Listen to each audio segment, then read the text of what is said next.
All right, good morning, everyone. This is Rick Radliff, and thanks to all of you who have carved out the time and made the time to join us this morning. All of you that are on Zoom should be able to see the title slide that says an opportunity to save thousands of dollars on your taxes each year. So that's the title slide. Just to do a few housekeeping things here. Everyone is muted, so to help ensure that we have a quality call, if you have questions, there is a chat function. If you are on Zoom and on the web, and you can type your questions into the chat box, and we'll work towards answering those towards the end of the call, at the end of the presentation. And again, use that chat function. This is the second of a series of calls, and this morning we have the Western Commercial Unit, or members of that, and the Northern Commercial Unit on board for this call. There are, for some others, opportunities to join other calls, but again, for Western and Northern, that's the audience on the call this morning, if you're wondering who else is on it. So this is Rick Radliff, Planning and Strategy Manager for you, our U.S. Pioneer Sales Representatives. I have met many of you, some probably have not, but I've been with Pioneer for about 20 years in different roles, DSM, ASM, Business Unit Sales Manager, and more recently Agronomy Sciences Leader, and then have been in this role for about 15, 16 months, since April of 2018, a newly created role at that time.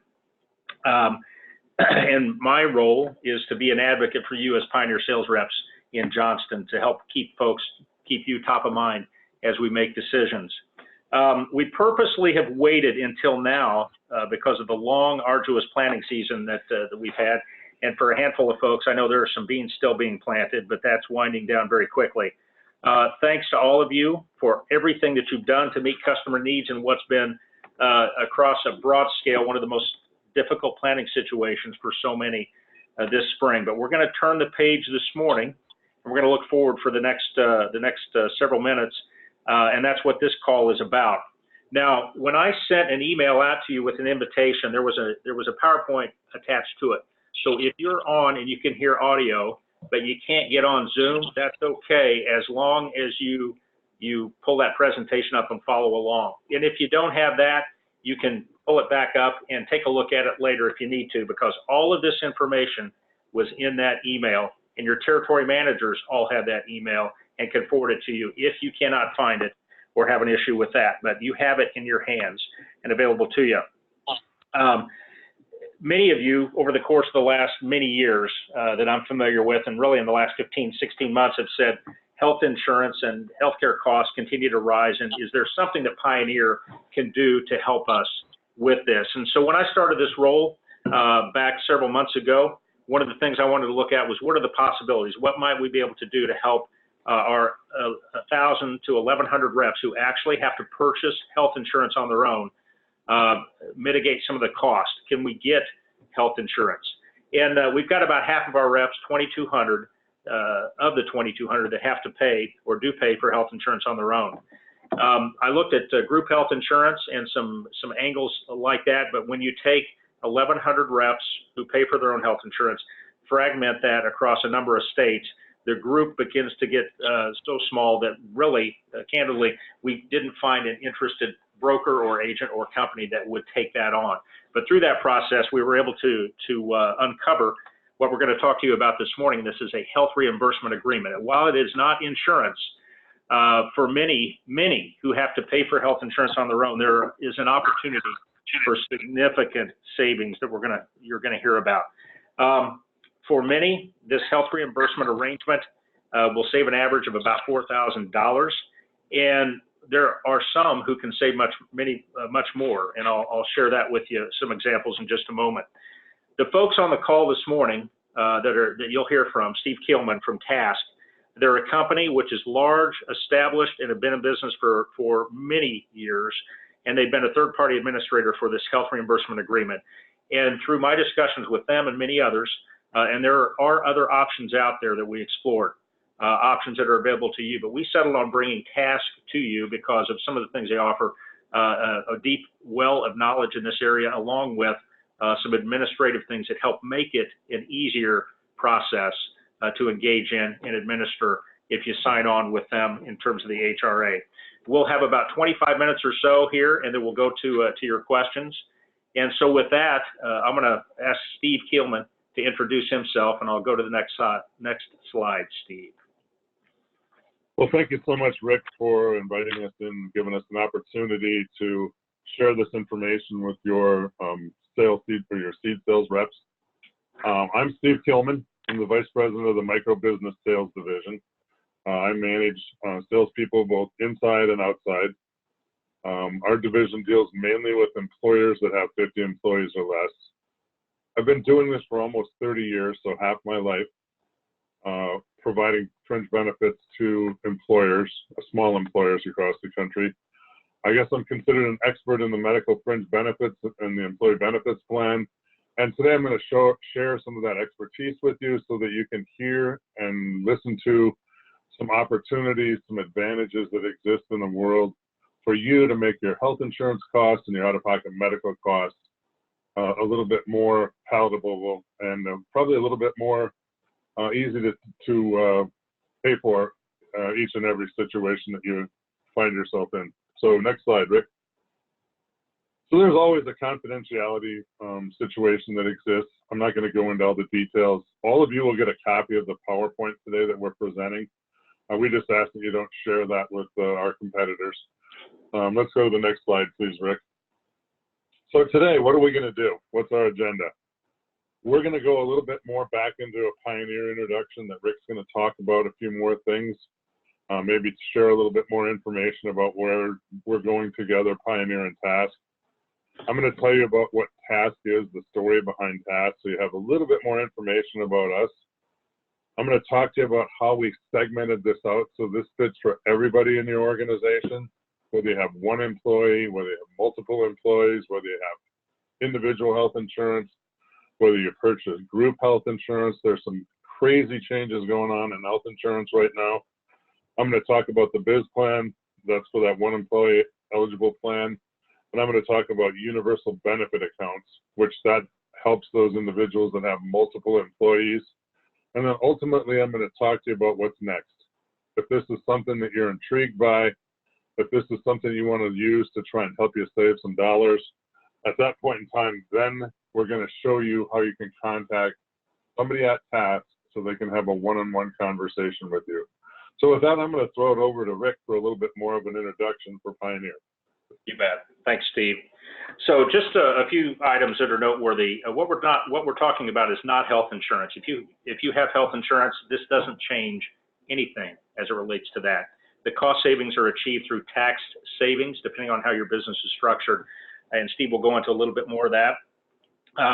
There's limited value to reps whose spouses provide the insurance to the family through their employer. This is primarily targeted at reps who have a spouse that is working within the agency or can or have to pay for their own health insurance. But Steve will touch on a few things that do apply after we get done with that portion, that do apply to reps who do have employees that may be of value in terms of retention and recruitment and benefits. The second, and that's really the secondary focus as well. So we'll go to the next slide. And one thing that is noteworthy, with TASC, we have negotiated with them for a 10% discount for Pioneer reps at $427.50 is the annual cost. And I want to reiterate this as well and put this out there. We make nothing on this. I was asked that question the other day by a rep, and what's Pioneer making? And the answer is we make nothing. So what we've negotiated with TASC is what you see is your price and nothing to Pioneer. So we've tried to make sure that we've given you the best opportunity and the best price possible for this offer. Now, in the email that I sent to all of you, I had 3 testimonials, and I'm not going to dwell on these, but I think it's worth noting and calling these out that we've got 3 different scenarios. One of the reps, Ben and Carla Barrel in Southern Illinois, they estimate an annual savings of $6,000 to $8,000 per year. They were already TASC HRA customers. Kurt Stryker just recently signed up with the BizPlan from TASC, and they estimate that he estimates that his savings is going to be around $4,700 a year. His father who had been a Pioneer rep and worked that through, and Kurt is now, but Alan, who still works in the agency, has been a TASC customer for years, and Kurt just signed up, he and his wife and family. And then Brock and Darcy Bowling, they rolled from one other HRA, a third-party administrator, over to TASC here recently, and they estimate their cost savings is around $3,200. So you see a range in there. The average is about $4,000, and I want to share this with you because all of you are salespeople, and you understand the value of a dollar and what that means when you get a prospect and you roll it year to year. TASC's retention rate is about 92%. So once you sign on, once they get a customer, they lose them either because they go out of business or they pass away, one of the two. And you understand that as well. But I think about if you're a customer of TASC for 20 years, let's say, and your average savings is $4,000, that rolls up to about $80,000 over the life of the plan. So it's not just about that dollar savings per year. It's a cumulative effect that once you're in, then those savings can continue as long as you stay a member. So think about that as well. So with that, Steve, I'm going to turn it back over to you, and you can begin to take us down the path. Thanks, Rick. So what we're talking about now is TASC and who we are, and it's really kind of an interesting story because TASC was founded by a farmer, and that farmer was a dairy farmer in Wisconsin, a family farmer, and he had come out with a neighbor coming up to question him. He was kind of a financial guy, and his neighbor questioned him a lot about the high cost of health insurance and so on. And so he went and looked at some of the tax laws that existed in the United States. And as a result of that, he figured out a way to do this program that was pretty well unknown at that point in time in the 70s of an HRA. And so this farmer had brought that over to our founder, who's now deceased, but he brought that over to him, and they looked through the tax laws, and they went and worked with some attorneys and accountants, and they put this together. But it all resulted as a situation where a farmer was helping another farmer, kind of a friend helping a friend. And that grew from that little situation now to TASC being the largest privately held third-party administrator in the United States. And so not only do we do this for small companies like we're talking about now with one employee, but we do all the charitable giving for the entire United States government. So it's kind of an interesting story with what a family farmer started in rural Wisconsin to now handling cases like the United States government and working with companies like yours. So let's go to the next slide, Rick, and kind of talk about what this is. So what we're going to talk about today is the segmented offerings that we're going to do, because I want to start out with telling you everybody has a little different situation. And some of you are going to have a one employee situation where it might be the only employee that you have to hire is your spouse. And the nice situation is your spouse is probably already doing things in your business, whether that's your husband or your wife. And right now, up to this point in time, you've never thought of hiring your spouse because you didn't see a great benefit in that necessarily by formalizing that relationship. And realistically, it doesn't take a whole heck of a lot to hire your spouse, but it does provide a heck of a lot of benefit. So if you can hire your spouse, if you can put that together, and we help you to do that, it's basically paying a wage, tracking their hours, and putting together an employment agreement. If you can do that, then you can write off all your health insurance and all your out-of-pocket medical expenses. But I'll get into that in a minute. So the first segment we're going to talk about is those one benefit eligible people, where you just would hire your spouse, your husband or your wife. But that's not for everybody, because some of the people that I've talked to already with Rick and I on the phone at the same time had multiple employees. And some of those people didn't have group insurance, and that's the segment B that we're illustrating here. And then some of those people did have group health insurance. And I said it's interesting times right now in the government. We have all kinds of laws that have transpired in the last 3 weeks even that allow us to do all kinds of things for employees, or employers that have multiple employees that don't have group health insurance. Additionally, we have all kinds of things we can do for employers that do have group health insurance. And what I want you to pay attention to today is those particular accounts that affect you. So if you have one employee, and you're in that segment A, pay particular attention to that, but also pay attention to B and C. Because at some point in time, that could be you. You could be the person that now has more sales going on or more activity going on, so you need to hire additional employees. Or in the reverse of that, it could be a situation where you're one of those B and C people, but at some point in your career, you're going to want to downsize, getting closer to retirement and so on. So you could end up being that A-type client. So even though I'm going to have you direct your attention towards the segment that you actually are more applicable to today, pay attention to the others too. So next slide, Rick.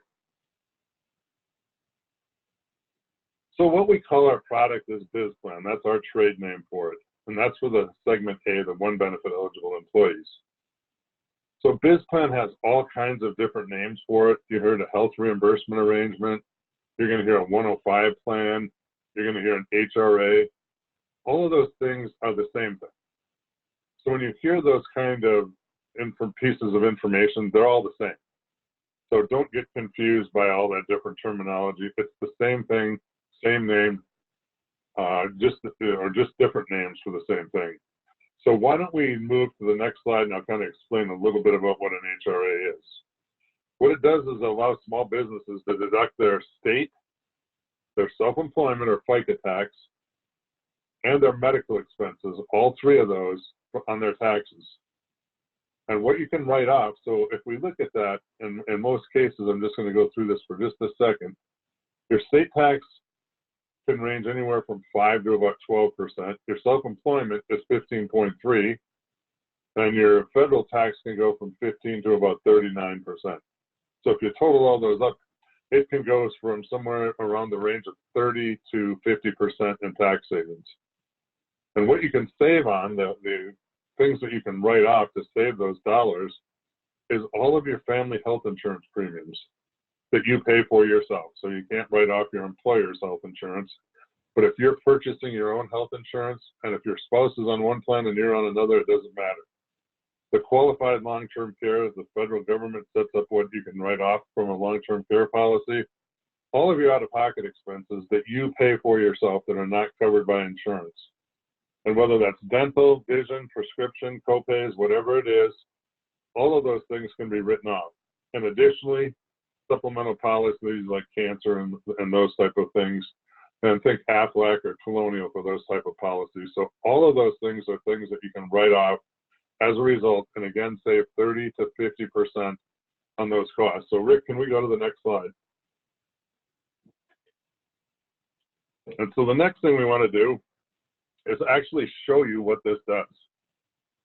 And so on this case that we have in front of you here, we're doing this without a Section 105 plan on the left in the green box, and with the Section 105 on the right-hand box. And what we're doing is taking the numbers that are the average of all the clients we have in the country, about 30,000 of them, and using those numbers to use this illustration. So if you look at the top, the average cost of premium across the country right now that we see is $10,000, or a little over. And so what you can do right now without doing anything, and we're using a minimum tax rate of 15%, as you'll follow down on the left-hand side. So now without doing anything, you can save about $1,500 and a little bit more, $1,500 and change. So that's a pretty good savings without doing anything. But I want to show you the difference if you actually do this with us. So now when we go to non-insured expenses, unless you can exceed the 24,000 unified credit, which most people don't, and we see that there's an average of $6,000, a little bit more than $6,000 in out-of-pocket expenses on average across the country, right now you would get zero deduction for that.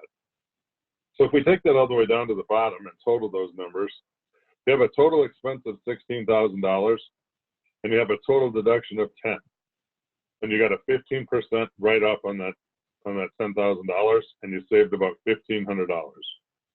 So if we go over to the right-hand side and we look with the HRA, with the BizPlan, with the health reimbursement arrangement, what happens is we use the same numbers, a little bit over $10,000, but now, and we have that same 100% deduction, but now instead of just being federal tax, we get federal, state, and FICA.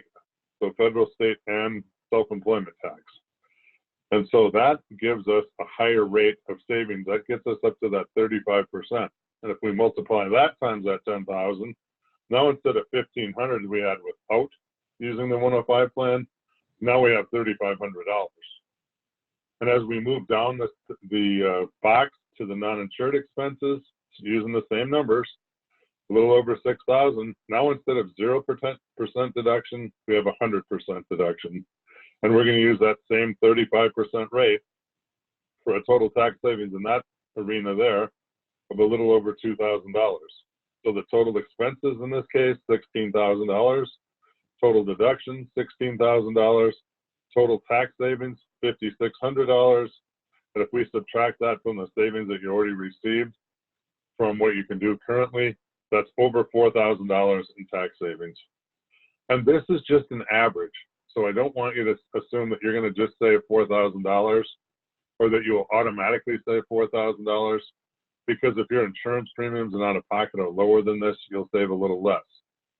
Most of the people that I deal with, I live in the Midwest, most of the people are farmers that we deal with in the Midwest, and their numbers are higher because they're a little bit older. And so a lot of the people that we see here are saving $6,000 and $7,000. So it just depends, and it's totally based on what you have for your expenses and your family.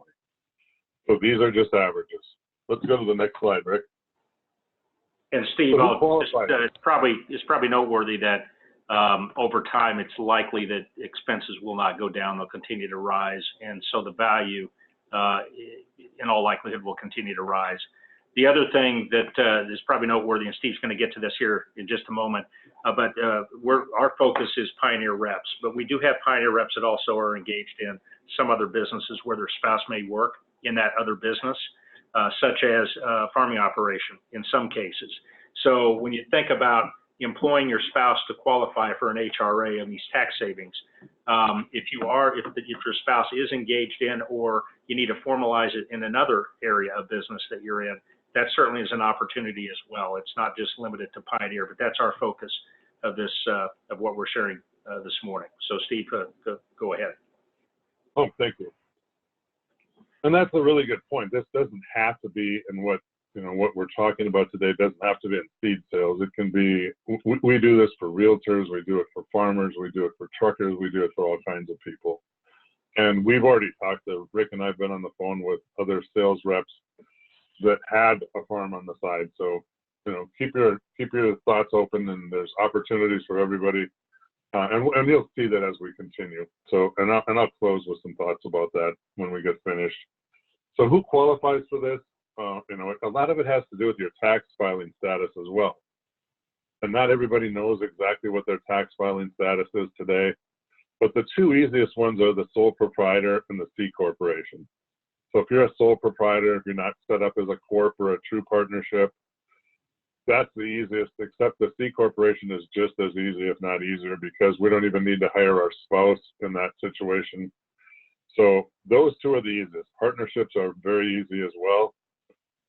And you'll notice that there's an asterisk by the S corporation, and that's because S corps have a reduced benefit just because they get benefits in other avenues of taxation. So S corps are a little bit more challenging. I won't tell you that we don't do S corps or we can't do S corps. We do a ton of S corps. We just don't get the same bang for the buck a lot of times in S corporations as we do in the sole proprietor, partnership, or C corp. And then we have a lot of people that come to us and tell us they're an LLC. LLCs are one of those, when they file taxes, are one of these four things. And so most of the time when you have an LLC, you file it as one of these four tax statuses. So almost everybody that we talk to qualifies for this plan. So let's go to the next slide, Rick. So now I want to talk, we talked all of that about segment A. Now I want to talk about segment B and C. And this applies equally whether you have group insurance or whether you had individual health insurance. And if I talked to you about this a few months ago, I would have had a wholly different conversation, because individual health insurance was really a challenge a few months ago. But President Trump signed some executive orders, made this much easier for people that had individual health insurance. to get tax deductions for those. They weren't that easy to get in the past. There's more changes coming. We might have an altogether different presentation by Monday even, because some things are coming down the pike right now. But for right now, we're going to go through universal benefit account, and it's just an opportunity for those people in that segment B and C to hear a way to do some things that they can assist their employees. The difference between A and B and C is that B and C employees can spend the money or can fund the money in this, where segment A, the employer pays all of the costs. So since these might not be situations where you have related employees in this, you might start to look at this a little bit differently. Now at the beginning, you saw kind of a periodic elements chart. And that periodic elements chart is all of the things that we can do for companies that have multiple employees. There's 31 different accounts that we can provide to those employees. Many of them, like I said, are employee funded. But today I wanted to concentrate our energy and efforts on ways that you can write off some of your medical expenses, health insurance and out of pocket, and so on. So we have a standalone HRA, we have a healthcare FSA account, and I'm going to go into each one of these a little bit before we get done. We have a dependent care account, we have a micro business HRA, and we have a healthcare premium account. So a standalone HRA account and the healthcare NESP account get paired together so that you can write off individual premiums on our universal benefit account.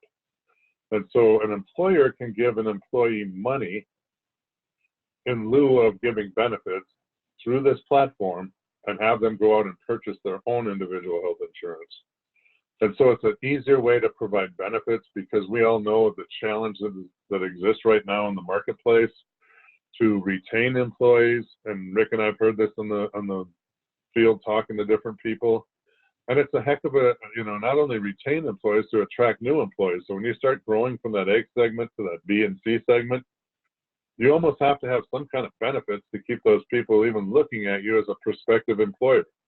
So these are some things that will help you along in that avenue when you're starting to look at bringing employees on, a way to give them something so that you're competitive with the rest of the people that are employing people right now. So these are some things you can look at. And what we've added here, the health, go ahead. Yeah, so I've talked with reps who, for example, may have an employee and they'll give them $5,000 to help them go out and purchase their own health insurance.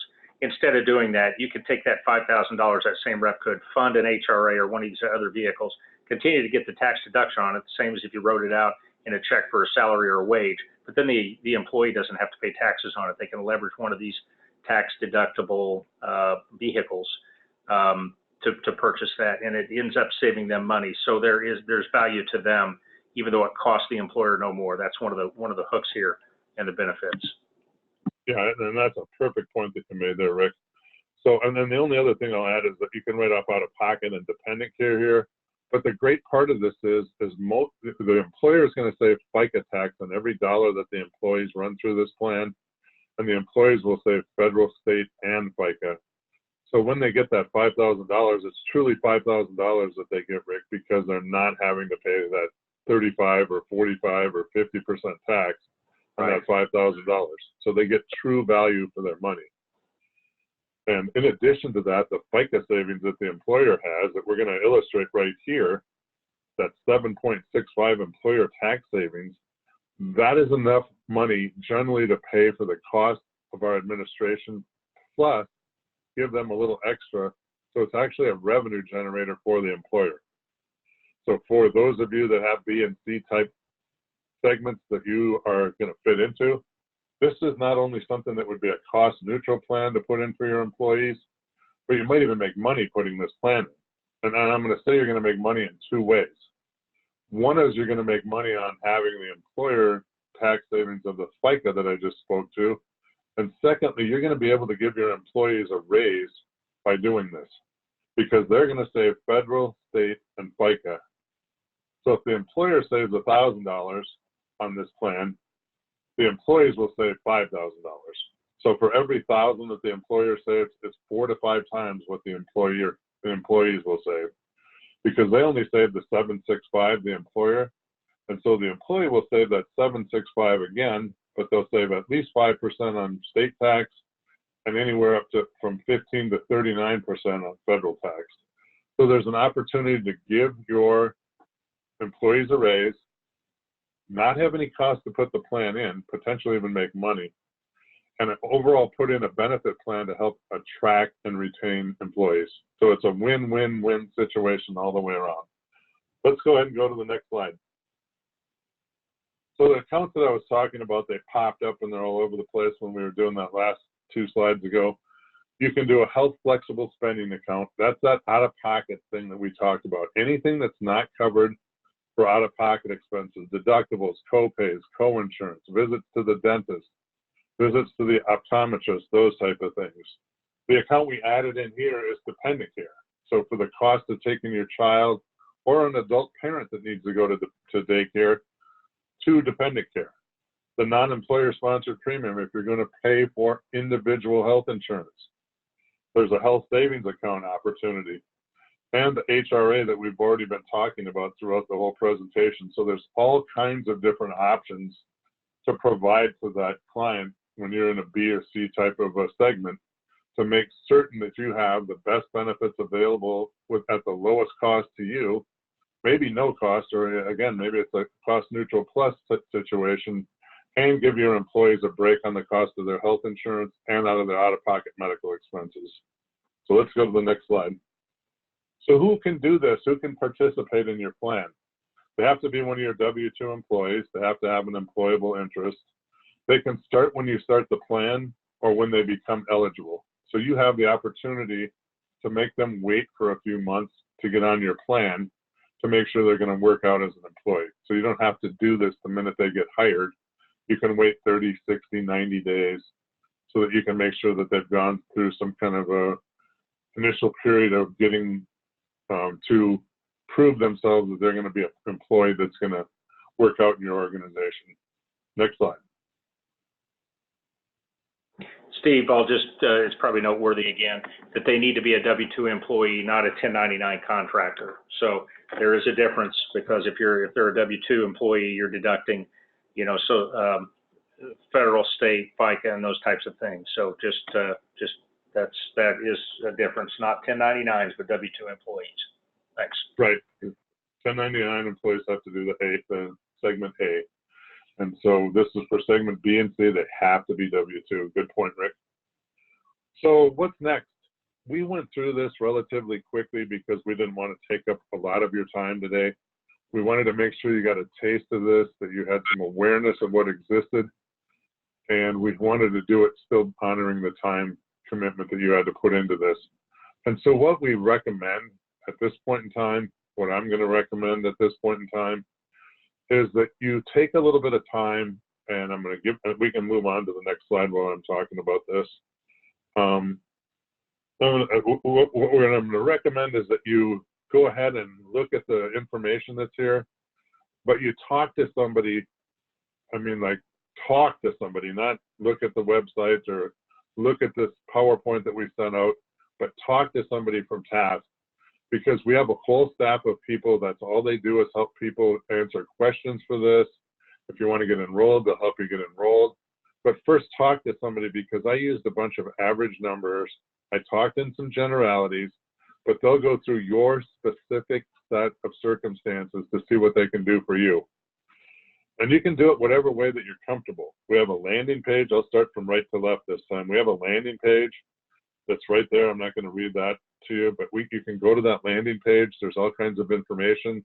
If you want more information and you want to talk to somebody one-on-one, you can fill out a form there and they'll call you. You can set up a time. If you'd rather have them talk to your spouse or you or whomever, you can set that up as well.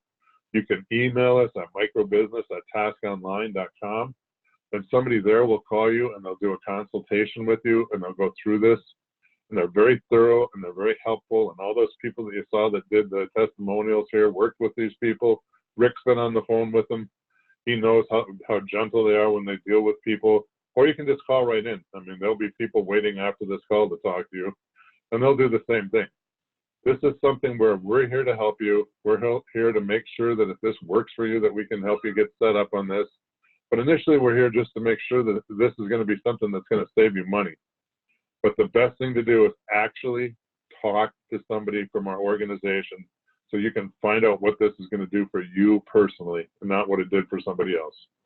Yeah, and Steve, having been on some of the calls and listened in, within 5 to 10 minutes, they can very quickly tell you you're in the game here or it doesn't apply. And then in another 10, 15 minutes, if you've got the right information, project a savings pretty quickly. Doesn't take long. And let's put up that next slide because that'll tell them the information that they need. So here's what you need, and I appreciate that, Rick, because you have been on probably more of those calls than I have been on the last few weeks. So it doesn't take long. But if you can bring with you, or if you can look this stuff up or have it pretty close at hand, your annual health insurance premium, an estimate of your out-of-pocket medical expenses, because those are never consistent year over year. Your tax filing status is pretty important. I hope you don't have to look far to figure out your marital status. And then your number of employees, if you have employees. And particularly what we're concerned about is year-round full-time employees, or in B and C segments, if you want to cover somebody that's part-time that you're trying to move into a full-time position, tell the people that you talk to on the phone that that's what your consideration is, and ask what the situation is if you decide to make that move, because they'll help you walk through what the thought process is and what your choices and the opportunities are there. So any other points you'd like to make, Rick, before we go into questions? No, I don't believe so. You've done a nice job of summarizing it. And if you do want to ask a question and you're on, you can use the chat function. I think Margie, let me ask, and Sarah, are there any questions that have come in? And if not, I know Margie has a couple that she'll kind of wrap us up with that are pretty typical that folks may haven't been able to use the chat function if they're not on there too. So, Margie, I know you've got a couple of questions that are very common. Yeah. You chime in Thanks, with those. Rick. Here's the first one. How do I take these deductions at year end? So what we do is at the end of the year, we're going to compile all this information, and we get all that information from you, and we can get it one of two ways. You can either submit it online or on a piece of paper. I mean, it depends on the technology. We can go from writing it out on a piece of paper to doing it all electronically. It's up to you what your comfort level is with electronics.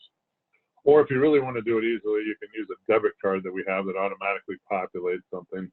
But at the end of the year, that'll total up all the expenses that you incur. We make sure that they're legitimate, that they're covered under the code section and under the tax laws. And then we'll send a summary in detail to you that you bring to your tax professional. We don't do taxes, so your tax professional will get what they can put on your Schedule C, and if you're doing agriculture, your Schedule F. But then we send that summary in detail to you at the end of the year so that you can bring that to your tax professional.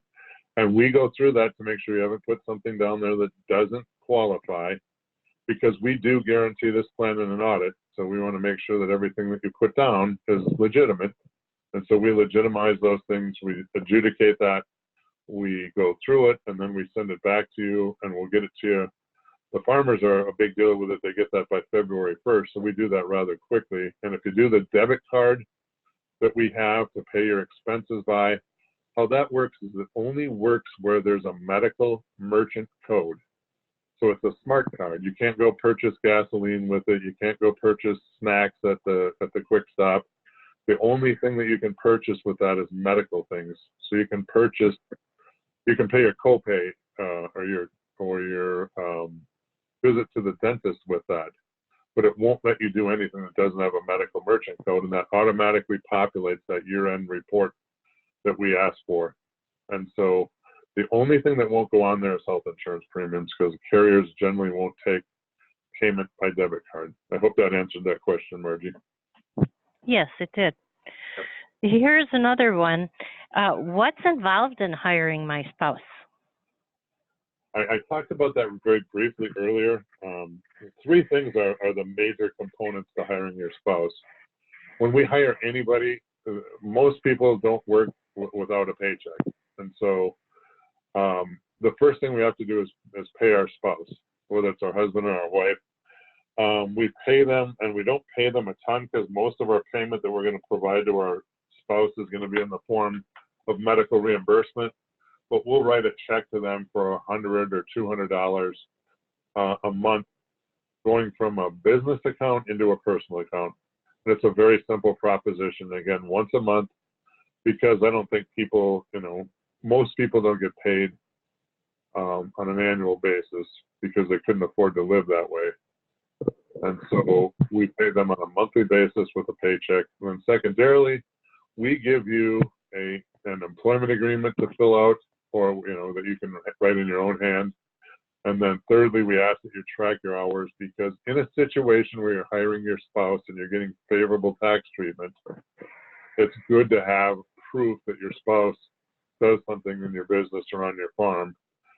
We've had audits where an auditor's gone out to a farm and asked the spouse about their cattle operation, and the spouse didn't know the front end of the cow from the back end of a cow, and of course that deduction didn't stand. So we want to make sure they're involved in the business a little bit, and then to track their hours. And basically, whether that's on a little pocket calendar or on the kitchen calendar, it doesn't make any difference. But do something to kind of track their hours. If I was going to hire you, Martha, and you're not related to me, it's pretty easy that I wouldn't pay you unless you were doing the things that I asked you to do. But when I'm hiring my spouse and getting favorable tax treatment, I have to go to a little bit further degree. Okay, one last question here. How much time a year does it take to work with the BizPlan?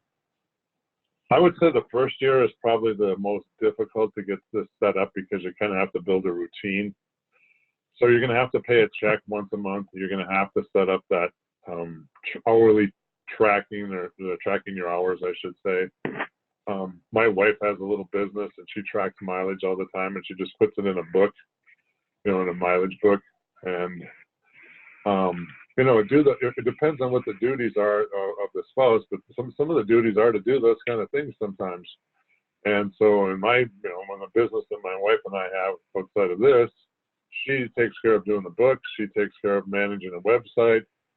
And so some of the things that she does in the business are a few hours, but what she does actually for AgriPlan or BizPlan wouldn't take her 5 or 6 hours a year the first year.